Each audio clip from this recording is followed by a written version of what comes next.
Hello everyone, today class number 36 for electrical machine 2. Class number 36 for electrical machine 2. So in this class I would like to complete that the voltage regulation. Okay, I would like to start the voltage regulation. Okay, so what is voltage regulation? First you have to understand. So what is voltage regulation?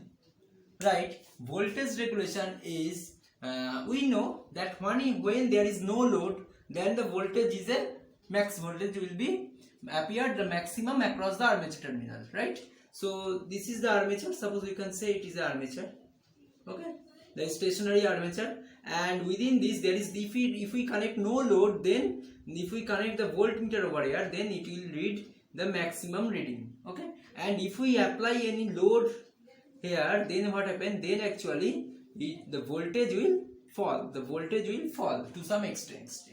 Okay. So what is the voltage? What is the amount of voltage will fall when it connects with a load from the no load? That means you have to first find the no load voltage, VNL. Okay. You have to find the VNL. Then you have to find the loaded voltage. That for this case, to define the voltage regulation, we have to apply the full load. Okay.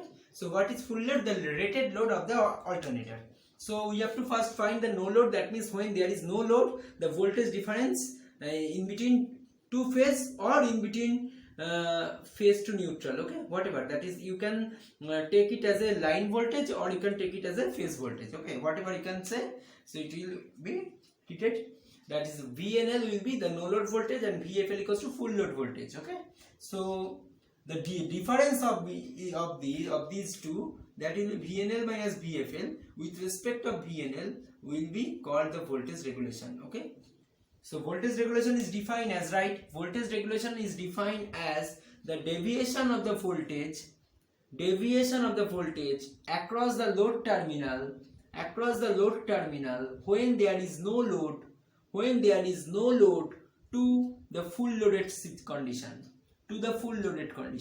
That is the voltage difference in between the loaded terminal or in between the load terminal when there is no load to the full loaded condition. Okay, so that is VNL minus VFL divided by VNL. We have to calculate this value to find the voltage regulation. Okay, so actually voltage regulation is nothing but the reference, that is the VNL having the reference for this difference. Okay, so it has no unit. Okay, so voltage regulation in PU, the formula will be looks like VNL minus VFL by VNL, and voltage regulation in percentage you have to write VNL minus VFL by VNL into 100. Okay, into 100%. So this is the voltage regulation definition. So for this case, if we consider it is an alternator, that is alternator stator terminals, then for this case VNL is nothing but EF. Because in the previous previous 2 or 3 classes, I think I have already been discussed that whenever there is no load, the voltage, open circuit voltage, which will be equals to EF, right? Whatever the field EMF is generated, exactly same amount of voltage will be appear across the load terminals. Okay, so EF minus and VFL, that is full loaded condition, it is the armature terminal voltage, you can say VA or divided by EF. Okay, so you have to calculate this reading for your armature. Okay, for your alternator armature. Okay, so to find this reading, there are 3 types of methods are there. Before discuss each methods in detail, we would like to I would like to discuss that why voltage regulation is necessary. Right? Why voltage regulation is necessary to the alternator? First one, right, point wise. If the voltage regulation is known, right here, if the voltage regulation is known, then we can easily choose. If the voltage regulation is known, then we can easily choose any particular insulating material that can withstand the sudden rise of terminal voltage. So when then we can easily choose any particular insulating material that can withstand the sudden rise of terminal voltage when the load is suddenly thrown off. That is, when the load is suddenly thrown off or is suddenly changed, then what will be the insulation required? Okay, the insulation material is totally depends on the voltage level, right? So totally depends on the voltage level. So to determine the insulating material or to choose the particular insulating material, we have to we have to find the voltage reading and the predetermined voltage. Okay, so the voltage reading of the load terminal or the armature terminal. So for this case, voltage regulation is very much important, and there is another 2 points. So second point, right? Second reason, right? The type of automatic voltage regulator. The type of automatic voltage regulator regulating the field excitation totally depends on voltage regulation. That is, what type of voltage regulator is being used in case of the excitation system. Okay, so there is a regulator in excitation system, we know, right? So what type of regulator is being used in case of excitation system totally depends on the voltage regulation. So voltage regulation is plays a very vital role to select the regulator. Okay, so third one, right? The third one, right? The parallel operation, most important point. Okay, most important point. Okay, right? The parallel operation of alternators are also decided by voltage regulation. Decided by voltage regulation. It is necessary that all the parallel connected alternators. So the the parallel operation of alternators are also decided by the voltage regulation. Okay, so it is necessary that all the parallel connected alternators should have equal voltage regulation. So before connect the two alternator in parallel, we have to find or we have to know that the voltage regulation level or voltage regulation value for each of the alternators. Okay, so if the voltage regulation match, then we can connect two alternators in parallel. Okay, so voltage regulation is very much important for the alternator. Okay, so there are three methods to find the voltage regulation. Okay, so right, there are three methods. So methods of voltage regulation.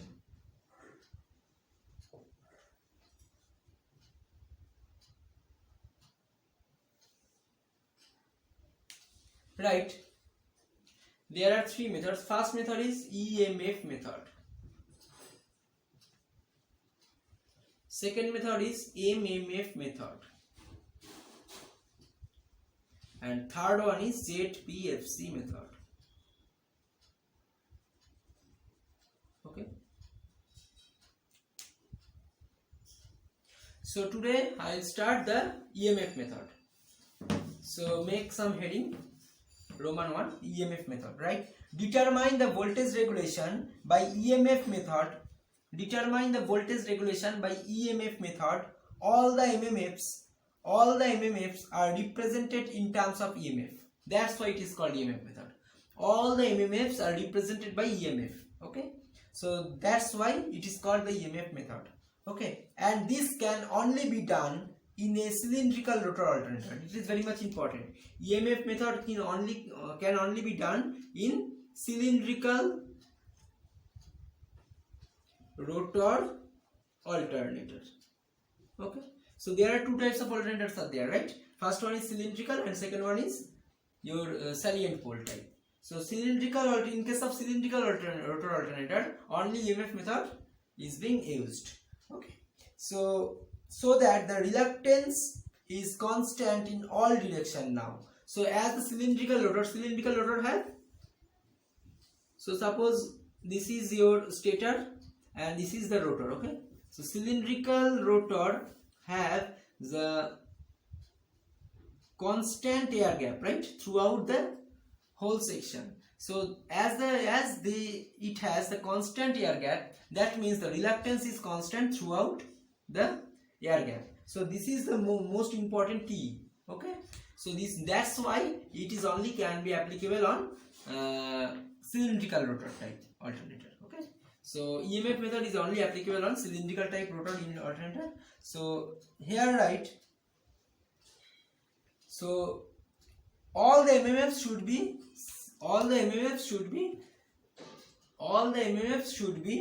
now converted into the EMF. So phi F equals to what? FF by R, right? Phi A. So phi F equals to what? Phi F equals to field flux. Phi A equals to armature flux.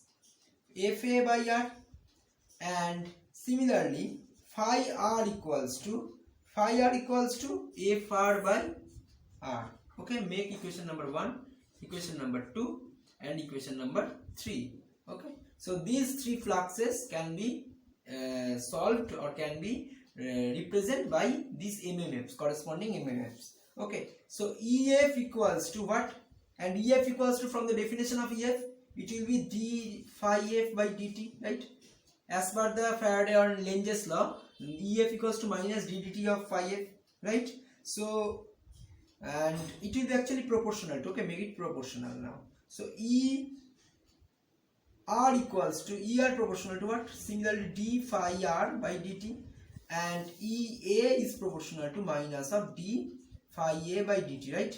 So if we represent it by equal, then there will be a constant, right? So this, let us consider the constant is k for all conditions. So minus j, what is j? J equals to, j is the operator of ddt. J is defined by the operator ddt. Okay, minus jk ff. Now I am putting the ff, phi f equals to ff by r. So make a line first. Okay, make another line first. So ddt of ff by r. Okay, so minus 1 by r taking outside, so it will be proportional, right? Minus 1 by r taking outside ddt of ff. Okay, and now you can say it will be equal to minus k jk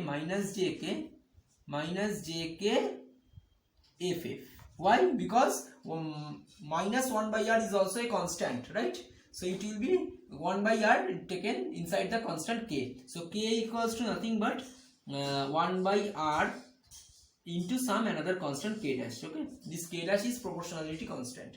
Okay, so that's why similarly you can write it ER equals to minus jk fr, and similarly here EA equals to minus jk fa. Okay, so make equation number 4, equation number 5, and equation number 6. Okay, so corresponding these three equations we can find. See, in this equation what is the relation?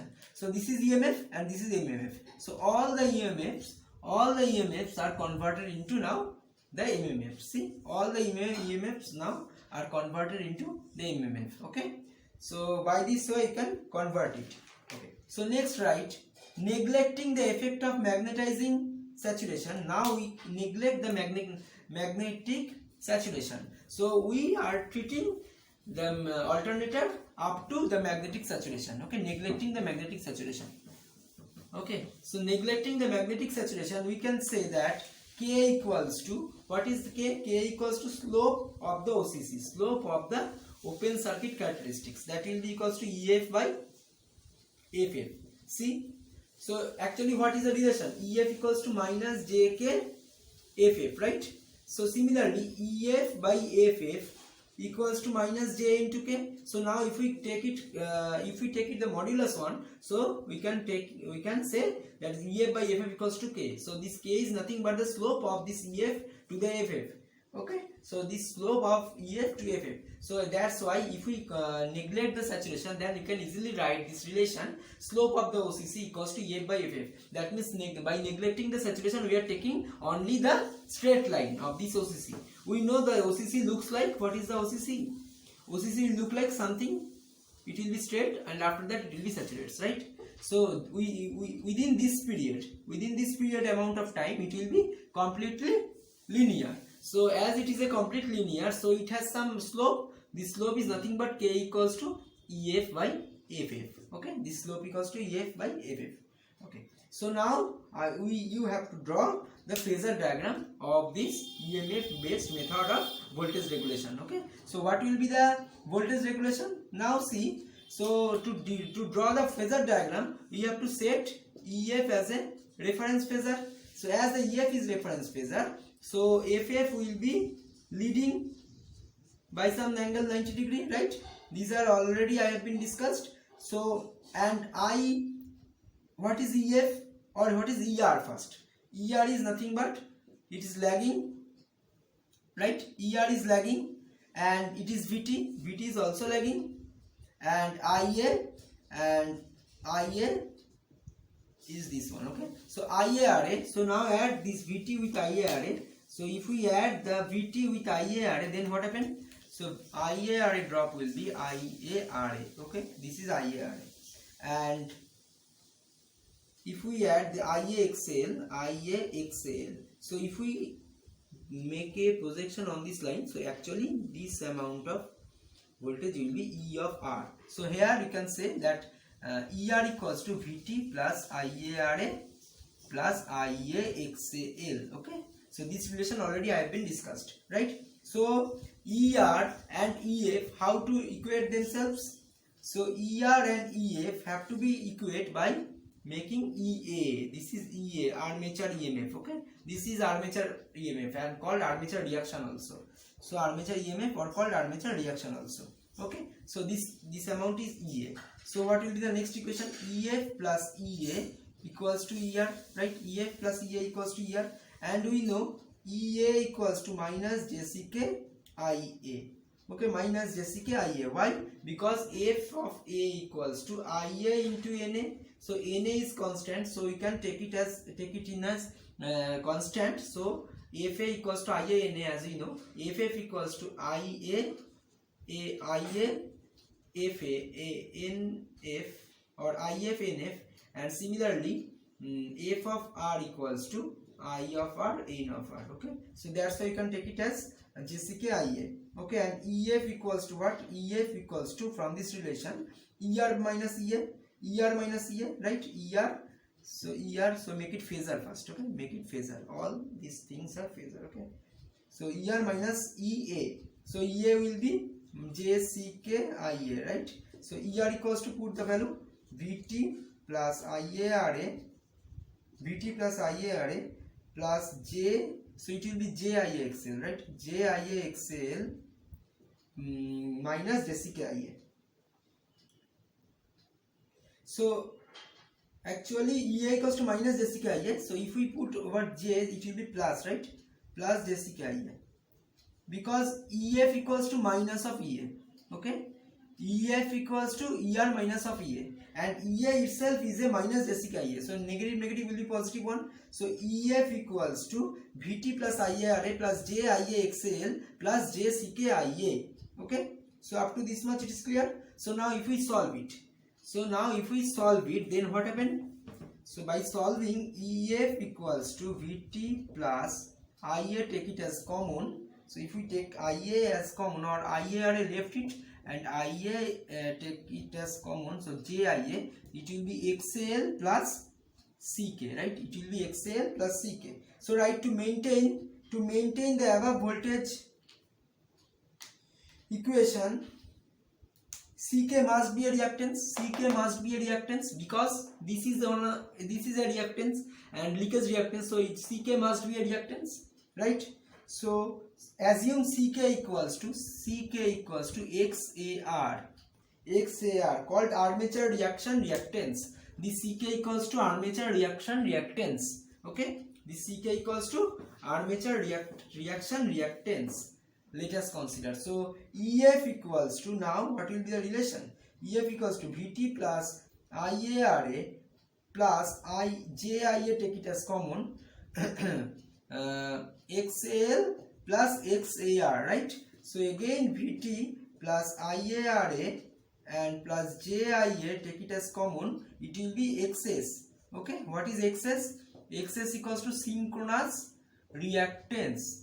XS equals to synchronous reactance. Okay, XS equals to synchronous reactance. So EF equals to VT plus IARA plus JCK IA. Okay, and XS equals to XAL plus XAR, which is called synchronous reactance. And similarly, EF equals to VT plus IA, now take it as common, it will be RA plus JXS, and VT plus IA, take it as common, RA plus JXS means what? It will be ZS. This is ZS. Okay, so EF equals to VT plus IA ZS, and ZS equals to what? ZS equals to nothing but RA plus JXA or JXS. Okay, RA plus JXS. So this is called synchronous impedance. Synchronous impedance, and XS equals to synchronous reactance, and RA equals to armature resistance. Okay, so from this relation, what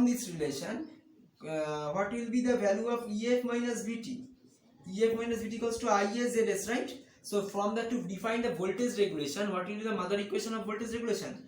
Voltage equation equals to EF minus VT, or you can say VA. These VT and VA are same now, right? So we can take it as VT now over here. Okay, as we are writing here VT the terminal voltage, that's why I am taking it as VT.